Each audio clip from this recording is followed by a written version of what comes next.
Hi guys, andito ako ngayon sa taas ng bahay namin at mag-harvest tayo ng rambutan kasi sobrang hinog na guys kaysa masayang. So yun, wala akong mga tagakuha ngayon, so ako na lang ang mangunguha guys. Sayang naman kasi. So yun, saka ang sama ng panahon guys, samantalahin ko na wala pang ulan. Kasi kanina nahinto ako kasi umulan. So hindi na tuloy yung pang-harvest ko kanina. Sana hindi ako abutan ng ulan guys. Good luck naman talaga sa akin. Yun lang.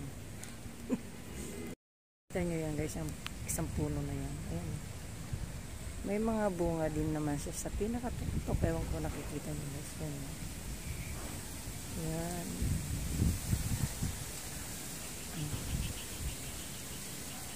Ilan lang ang naging bunga yan guys. Samantala yan ang pinakamaraming bulaklak na namumulaklak pa lang. Eh kaso nga inulan yon. Naglaglagan si bulaklak. Yan na lang ang mga natira pa isa-isa. Buti na lang yung isang dito, yung isang rambutan, yung isang puno medyo lumaban sa ng ulan. Kaya medyo marami-raming bunga siyang ibinigay sa amin. So yun nga yung ha-harvestin ko ngayon.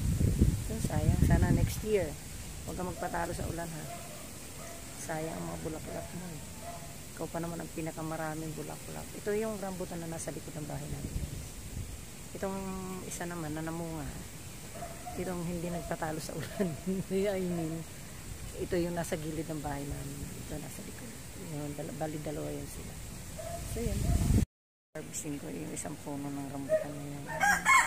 Sobrang na sa hinog guys. Ay naglalaglagan na nga sila tulad na sabi ko kanina yun. So gagawa muna ako ng panungkit guys. Ako ng kawayan guys dun sa kawayan namin. Kawayan na natural. Tapos isa nga lang naman ito. So yan, gagawin kong panungkit. Gumawa ko ng panungkit. Ayan, medyo mahaba-haba naman. Siguro abot na to. Yan, hinog na hinog na. Sobrahan na sa hinog. So kailangan ko yung lahat kasi naglalaglagan. Ayan, sa dito. Dami pa guys. So yan, umpisahan natin kunin. Kalasin ko guys. Tapos ililipat ko rin. Ang hirap. Laban lang. So yan guys, tuloy natin yung ating pangunguha. Nakagawa na ako ng panungkit na medyo mahaba. Ayan. Yan. So wala akong videographer ngayon, kaya sariling sikat ito guys. Ang hirap. Saka nagsombrero na rin ako at umaambon-ambon. Bilisan natin guys. Oh my God.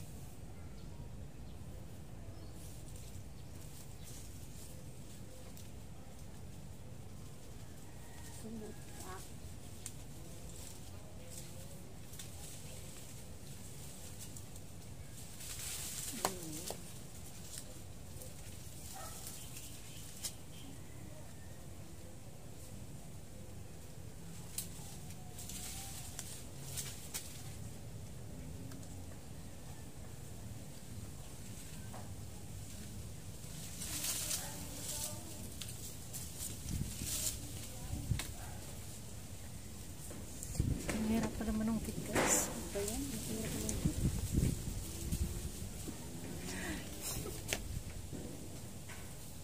I try.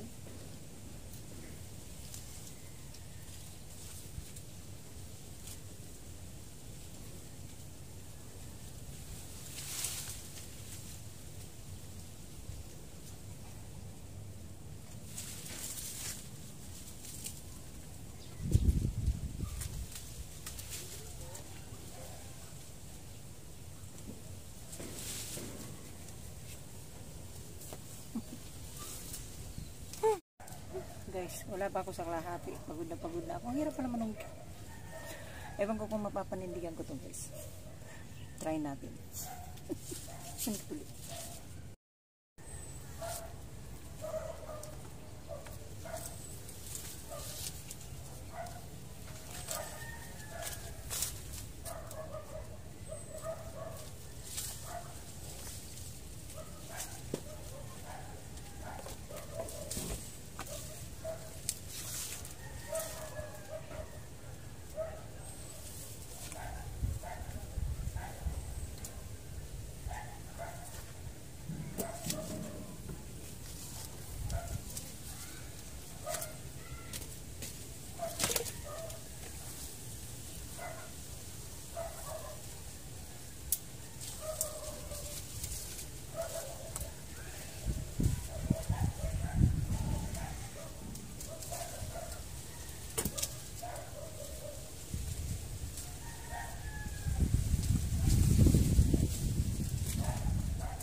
guys. Wala basta-basta. Natapakan ko pa.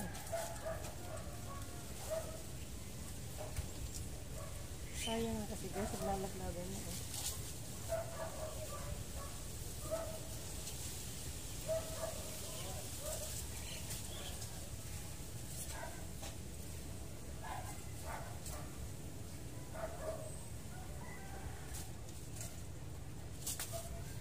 Ayaw.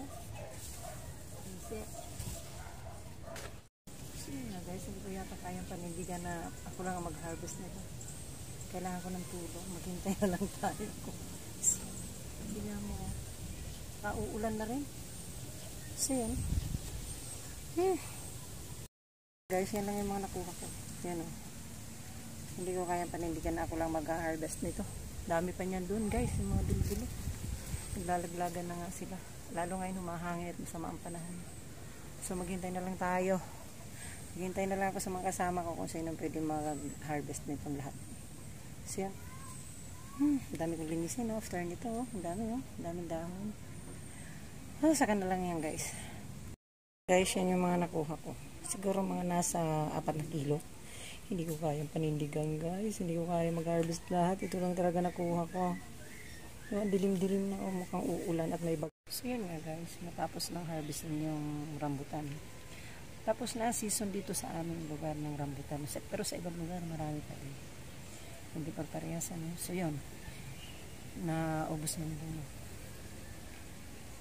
Hindi ko na lang pinakita yung kung paano nilang hinarvest kasi ayaw nila ng camera.